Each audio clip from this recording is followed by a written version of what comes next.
Wa an Adi bin Hatim radhiyallahu anhu qala qala Rasulullah sallallahu alaihi wasallam ma minkum min ahadin illa sayukallimuhu rabbuhu laisa bainahu wa bainahu tarjuman fayanzuru aymana minhu fala yara illa ma qaddama wa yanzuru ash'ama minhu fala yara illa ma qaddama wa yanzuru baina yadayhi fala yara illa an-nar tilqa'a wajhihi fattaqun nar walau bisyiqqi tamrah. Muttafaqun alaih. Dari Abi Hatim radhiyallahu anhu, dia berkata, Rasulullah shallallahu alaihi wasallam bersabda, tiada seorang di antara kalian kecuali akan berbicara langsung dengan Tuhannya. Tidak ada penerjemah antara dia dengan Tuhannya. Kemudian dia melihat ke kanan, tiada terlihat kecuali amal yang pernah dia perbuat. Dan melihat ke kiri, tiada pula terlihat kecuali amal yang pernah diperbuatnya. Dan ia melihat ke depan, tiada yang terlihat kecuali api neraka yang tepat di depannya.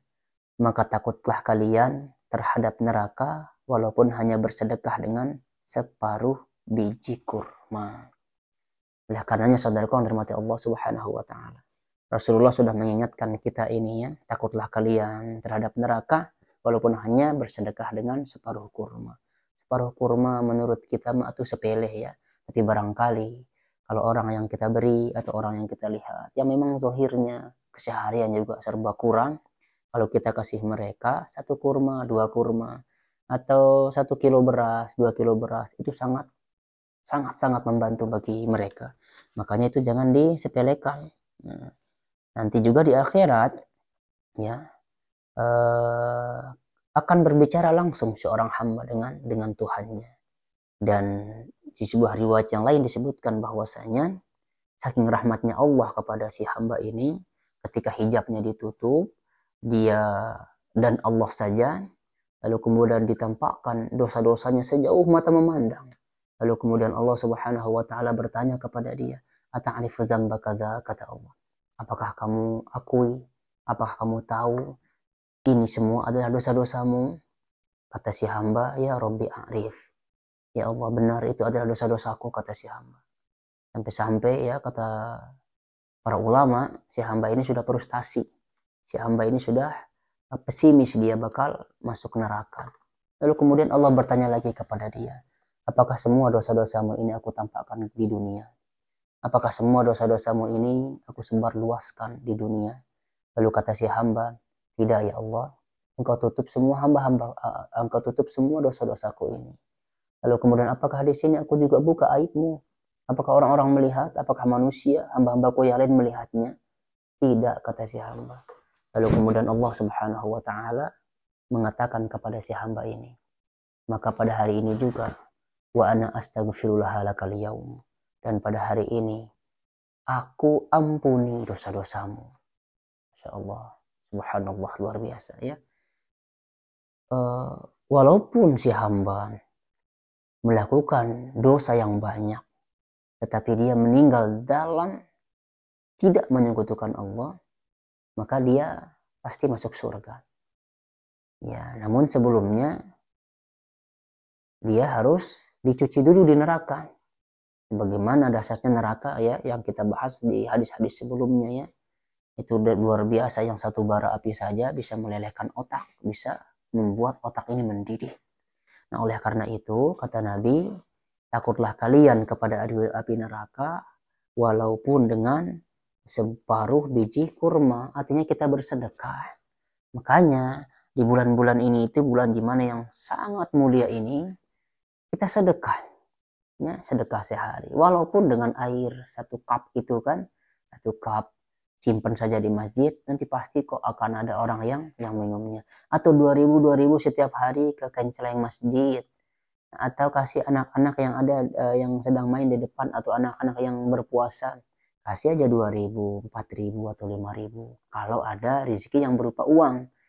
Sedangkan kalau misalkan tidak ada, hanya ada air minum dan makanan atau kurma, maka ini kita jadikan sedekah kita berikan atau kita antarkan ke masjid.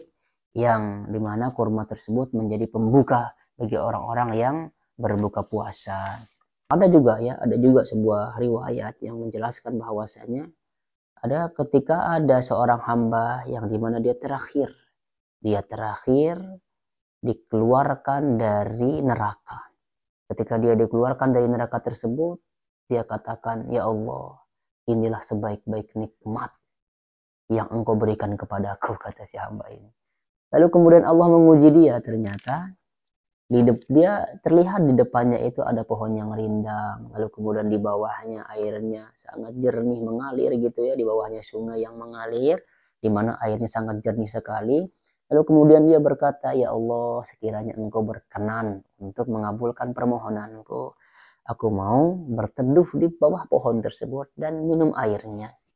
Lalu Allah bertanya kepada dia, kalau aku kabulkan permintaanmu ini, apakah nanti kamu akan minta lagi? Tidak ya Allah, saya nggak akan minta lagi, kata si hamba. Lalu kemudian Allah Subhanahu wa taala mengabulkan permintaannya. Ketika dia sudah berada di sana, lalu kemudian dia minum airnya, dia katakan, ya Allah, inilah nikmat yang paling besar yang Engkau berikan kepadaku. Nah, setelah itu Allah Subhanahu wa taala menampakkan dia lagi pohon yang lebih rindang lagi dan airnya lebih indah lagi, lebih bagus lagi. Akhirnya si hamba ini dia katakan, dia bermunajat lagi kepada Allah. Padahal tadinya dia sudah nggak akan minta lagi katanya. Nah, itulah manusia ya. Sehingga dikabulkan lagi oleh Allah. Ditampakkan lagi yang lebih rindang lagi. Dikabulkan lagi oleh Allah. Sama ya, kamu prosesnya mah sama. Apakah kamu akan minta lagi? Tidak katanya. Akhirnya setelah tempatkan dia berteduh di pohon yang terakhir yang sangat rindang itu, akhirnya dia melihat pintu surga. Apa katanya? Ya Allah, semoga engkau perkenankan ya doa hambamu ini, tolong kabulkan permintaanku supaya aku bisa di di depan pintu surga saja. Akhirnya dikabulkan oleh Allah. Tapi sebelumnya ditanya dulu tadinya, apakah kamu akan minta lagi? Tidak katanya. Akhirnya ketika dia berada di depan pintu surga, dia duduk begitu. Akhirnya terdengar suara-suara penduduk surga itu. Akhirnya si hamba ini dia ingin untuk dimasukkan ke dalam surga tersebut. Lalu kemudian apakah kamu minta lagi? Kata Allah, tidak, kata si hamba. Bayangin yang tadi ya, sama ketika dikabulkan permintaannya, dia katakan, ya Allah, ini adalah nikmat yang paling besar yang engkau berikan kepadaku. Nah, kemudian setelah Allah mengabulkan doanya ingin masuk ke surga, dibuka pintu surga, ternyata surga itu penuh. Apa kata si hamba? Ya Allah, sesungguhnya surganya sudah penuh, katanya. Lalu Allah menyuruh dia untuk menghayal atau mengandai-andai apapun yang dia pikirkan, yang dia bayangkan itu akan dikabulkan oleh Allah. Lalu kemudian si hamba ini mengandai-andai gitu. Sudah, kata Allah, sudah. Akhirnya diberikanlah dia surga seluas langit dan bumi. Nah, lalu kemudian kata si hamba sebelumnya, ya Allah, apakah engkau mengolok-ngolokku? Nah, coba bayangin. Luar biasa ya Allah. Masya Allah, Allahu Akbar. La hawla wa la quwata illa billah.